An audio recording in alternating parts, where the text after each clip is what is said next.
हमारा मानसर हमारा संकल्प और इसके लिए जो प्रोग्राम रखे हैं उसमें जनरली एडमिनिस्ट्रेशन से तो बंदे इन्वाइट किए जाते हैं। मेरे ख्याल से फर्स्ट टाइम है कि आपके द्वारा पुलिस को इन्वाइट किया गया है। जनरली हमारे काफ़ी क्या कहते हैं तो जनरली क्या होता है कि पुलिस की बड़ी नेगेटिव सी इमेज रहती है सोसाइटी में कि नहीं यार पुलिस है पुलिस है पुलिस है। इसलिए उसके 2 या 3 रीजन होते हैं। 3 रीजन मैं कह सकता हूँ। पहला है हिस्ट्री, किसी भी इंस्टीट्यूशन की हिस्ट्री उसका वो ओरिजिनेट कहाँ से हो। दूसरा है वर्किंग एनवायरनमेंट कि वर्किंग एनवायरनमेंट क्या है। तीसरा है हमारी ट्रेनिंग। तो बेसिकली जो पुलिस की नेगेटिव इमेज जो लॉन्ग टाइम में जो तैयार हुई है, पहले तो मैं थोड़ा सा हिस्ट्री में जाना पड़ेगा कि ओरिजिन क्या था। ओरिजिन बेसिकली ये इंस्टीट्यूट जो पुलिस एज ए इंस्टीट्यूट या एज ए ऑर्गेनाइजेशन कैसे सेटअप हुआ कि फर्स्ट वॉर ऑफ इंडिपेंडेंस जब खत्म हुआ तो जो हमारे शासक थे उस टाइम के ब्रिटिशर्स, उन्होंने कहा आर्मी और लोगों के बीच में एक बीच में फोर्स करनी चाहिए जनरली आम टाइम में इनको कंट्रोल करे। तो बेसिकली पुलिस बनाई गई थी लोगों को कंट्रोल करने के लिए, इंडस्ट्री रन करने के लिए नहीं या लोगों के सुनने के लिए नहीं या कोई भी काम बेसिकली था कंट्रोल थे कि सरकार के हिसाब से हर चीज कंट्रोल होनी चाहिए। कोई ज्यादा बोले उसको अंदर दे दो, हर चीज सिर्फ आदेश आएगा ऊपर से उसी हिसाब से पुलिस रन करती है। That is the basic reason. दूसरा है कि भाई training. Basically we are trained to listen. जो बिल्कुल गरीब जो बिल्कुल समाज का निचला तबका है उसको सुनने के लिए हमें ट्रेन किया गया है कि यार एज अ पुलिस ऑफिसर कि हमें उसकी सुननी चाहिए। क्योंकि जितने भी यहाँ बैठे हैं आप सभी पावरफुल हैं, आपके पास सिस्टम की पावर है, आपकी तो वैसे ही सुनी जाती है। हम जितने भी स्टेक होल्डर यहाँ बैठे हैं वो ऑटोमेटिकली सुनते हैं आपकी। लेकिन we are trained as a bureaucrat, चाहे मैं हूँ चाहे अजीत सर हैं चाहे commissioner sir, we are trained कि भाई जो गरीब आदमी ना उस तक सिस्टम के बेनिफिट्स पहुंचने चाहिए। तीसरा हमारा वर्किंग एनवायरनमेंट।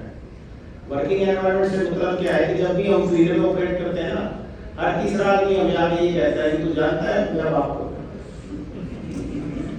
बड़ा नेगेटिव से इंटरप्रिटेशन रहती है कि हाँ ये चल क्या रहा है।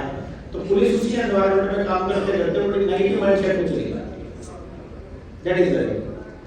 अब लेटेस्ट एग्जांपल जो मेरे साथी हैं, हम पिछले 1.5 साल से यहाँ पे हैं, हमारे एचओ साहब, हमने यहाँ इलेक्शन कंडक्ट कराए। सबसे टफ इलेक्शन था हरियाणा का, लेकिन बड़ा अच्छी तरह निपटा। फिर जब इंडस्ट्री का विषय जो लेबर एजुकेशन हुआ, इसमें मैं और ये लगातार मेरे हाथ से 1 हफ्ते सो नहीं पाए थे, हम लगातार लगे रहे। और स्टार्ट में हमें क्या सुनने को मिला कि जी एसडीएम साहब और एसीपी साहब ना प्रेशर दे गए, लेबर रेट बहुत ज्यादा बढ़वा दी। ये बात अब तो सीएम सर तक गई, जबकि हमारा कोई रोल भी नहीं था उसके अंदर। क्योंकि जो नेगोशिएशन हो रही थी वो मैनेजमेंट के बीच में और लेबर डिपार्टमेंट के बीच में और लेबर के जो हमारे भाई थे उनके बीच में होने लगी थी। कोई बात नहीं, चलो कोई इशू नहीं है। बेसिकली क्या है ना, इंडस्ट्री और पुलिस का हम जो कहते हैं चोरी दामन का साथ है। कैसे, मैं थोड़ा सा करना चाहूंगा कि ये इंडस्ट्री कहाँ जाती है। इंडस्ट्री बेसिकली जो भी बड़ी बड़ी इंडस्ट्री एरिया है वो कहाँ लगते हैं, उसके लिए बेसिकली 5 चीज़ों की रिक्वायरमेंट होती है कि आपका लेबर चीप होनी चाहिए, लैंड चीप होना चाहिए, आपका इंफ्रास्ट्रक्चर अच्छा होना चाहिए, लैंड ऑर्डर कंट्रोल होना चाहिए और सिस्टम प्रॉपरली वर्क करना चाहिए। ये मैकेनिज्म हो कि कोई भी बात करें तो सिस्टम में ऊपर तक जाए। जब गुड़गांव आज से 20 साल पहले कोई लोकल होगा तो उसे पता होगा इट्स अ बैरल लैंड, यहाँ कुछ भी नहीं था, सबसे चीप लैंड लिया, इंडस्ट्री लगती चली, डेवलप होती चली, लैंड ऑर्डर ठीक था, कहीं कोई दिक्कत नहीं थी। जैसे यूपी को जाना पसंद नहीं करता था, लेकिन अब लोग यूपी शिफ्ट हो रहे हैं क्योंकि लैंड वहां सस्ता है, यहाँ बहुत ज्यादा होता है। बेसिकली जो भी पुलिसिंग की चीज हमने देखी है कि जितनी भी एजुकेशन होती है, Manesar is notorious for labour education. Maruti वाला हुआ, हीरो वाला हुआ, ये तो हम अपने आप को लकी समझते हैं कि लास्ट एजुकेशन 1 महीने में खत्म हो गया पीसफुली। वरना यहाँ हम मारुति वाला डिस्कस करते हैं कैसा 2-3 साल चलते हैं। तो ये लेबर एजुकेशन का हमें ये पता होना चाहिए कि ये जन्म कहाँ से होता है। अब हमारा संकल्प है, ज्ञानेश्वर सर ने कहा कि इसके बाद मैं एक छोटी सी चीज आप लोगों को कहना चाहूंगा। मैं हिस्ट्री का स्टूडेंट नहीं हूँ, लेकिन एक बड़े इंटेलिजेंट हमारे सीनियर ऑफिसर होते थे, सीनियर आईएएस, उन्होंने एक बात समझाई मुझे। हिस्ट्री आपको सिखाती है कि क्या करना चाहिए और क्या नहीं करना चाहिए। 19वीं शताब्दी की हिस्ट्री सिर्फ हम 2 शब्दों में डिफाइन कर सकते हैं पूरे वर्ल्ड की history. First is industrial revolution, second is colonisation. कि जहाँ जहाँ इंडस्ट्रियल रेवोल्यूशन आया, उन कंट्रीज ने अपने माल को खपाने के लिए दूसरे देशों पे कब्जा करके वहाँ अपनी कॉलोनी बनानी स्टार्ट की, ताकि माल खपा के वहाँ का पैसा अपने यहाँ ट्रांसफर किया जाए। जो हमारी 20वीं शताब्दी की हिस्ट्री है, उसको हम सिर्फ 3 शब्दों में डिफाइन कर सकते हैं: कैपिटलिज्म, सोशलिज्म और नाजीवाद। 1940 में वर्ल्ड की सभी कंट्रीज के पास 3 चीजों का ऑप्शन था कि आप या तो कैपिटलिस्ट बन जाएं, या कम्युनिस्ट बन जाएं, या नाजीवाद में चले जाएं। 1945 में सिर्फ 2 ऑप्शन रह गए। 1990 में सिर्फ एक ऑप्शन रह गया, कैपिटलिज्म, जिस पे हमारा देश चल रहा है। जो हमने अपना डेवलपमेंट मॉडल बेस किया, वो यूएस पे बेस किया है बेसिकली, कि यूएस का मॉडल हमने कॉपी कर दिया है कि उसी तरह की सोसाइटी बनेगी हमारी, जो बन चुकी है तकरीबन। उसी तरह के सोच आएंगे, उसी तरह के ये आएंगे। हम न्यूज़पेपर जो पढ़ते हैं, इंग्लिश के जितने न्यूज़पेपर है, उसमें हरियाणा की खबर नहीं होती कोई, सारी यूएस यूके की, वहाँ की सेलिब्रिटीज की न्यूज़ होती है। तो हम बेसिकली हमने मॉडल कॉपी कर लिया है, ओरिजिनेट किया, वही खत्म कर रहे हैं। और कार्ल मार्क्स को जिन्होंने पढ़ा है ना, उन्हें पता होगा कि कैपिटलिज्म की जब पीक आती है, तब वहाँ से कम्युनिज्म स्टार्ट होता है। तो जब हम कभी जनरली हम इंडस्ट्री से इतना नहीं करते इंटरेक्शन, जब लेबर एजुकेशन में हम अलग अलग कंपनीज में गए, अलग अलग की, तो हमें सारे लेबर लॉज याद हो गए, मुझे और एसडीएम साहब को।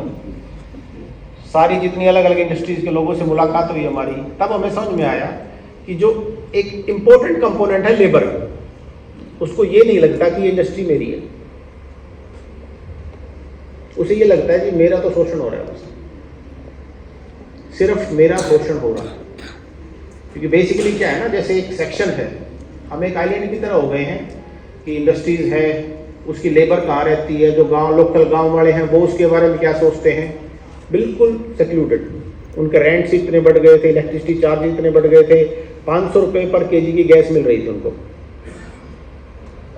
जिसकी वजह से लेबर एजुकेशन का जन्म हुआ। लेकिन मैं धन्यवाद देना चाहूँगा जितने इंडस्ट्री के स्टेक होल्डर यहाँ बैठे हैं, आप लोगों ने एक्सीलेंट काम किया उस टाइम। हर एक इंडस्ट्रियलिस्ट ने हमें इतना सपोर्ट किया कि मैं उसके शब्द नहीं है हमारे पास। उन्होंने बैठ के अपनी लेबर को समझाया और बहुत सारे बेनिफिट्स दिए, बहुत सारे, कि सर हम ये कर देते हैं, ये कर देते हैं। और काफ़ी इंडस्ट्रीज तो हम ऐसे मिले जो ऑलरेडी बहुत अच्छा काम कर रहे थे, मतलब वो कहीं भी नहीं थी चीज़। बेसिकली क्या है कि विकसित होने का मतलब सिर्फ ये नहीं है कि हम इंडस्ट्रीज वाइज विकसित हो जाएंगे। विकसित होने का मतलब ये है कि 150 करोड़ जो देश के नागरिक हैं, उन सबको लगना चाहिए कि इस ग्रोथ स्टोरी में हमारा भी योगदान है। वरना क्या होगा कि एक बड़ा सा ब्रेक कर आएगा और सारी ग्रोथ स्टोरी रुक जाएगी। मैं धन्यवाद देना चाहूँगा सर को कि इन्होंने हमें आमंत्रित किया। एक मुझे थोड़ी सी आप लोगों से वो है कि हम मिलते हैं 2 महीने, 4 महीने, 6 महीने में एक बार। लास्ट टाइम सीपी सर के जब ये एजुकेशन खत्म होने वाला था, तो आप लोगों ने एक रखा था सेंट्रल पार्क में शायद, तब हमारा ये डिसाइड हुआ था कि हर महीने आप कम से कम एक बार हमारे पास चाय पीने आ जाएं, ताकि कोई भी बात है वो हमारे नोटिस में आती रहे कम से कम। अब उसके शायद 4 महीने बाद हम मिल रहे हैं, काफ़ी जाने पहचाने चेहरे हैं जो उस टाइम भी मिले थे, या हमें किसी ना किसी फंक्शन में मिलते हैं, वैसे नहीं मिलते। तो हम भी आपका ही पार्ट है। Police is reflection of its society. जैसी सोसाइटी होती है उसको वैसी ही पुलिस मिलती है। तो मेरा बस सबमिशन ये है तो मेरा आप सभी से बस सबमिशन ये है कि किसी दिन भी, चाहे महीने में 1 बार या 2 बार चाय पीने आए हमारे पास, मैं और एसडीएम साहब अच्छी चाय पिलाते हैं, ऐसी बात है। ठीक है।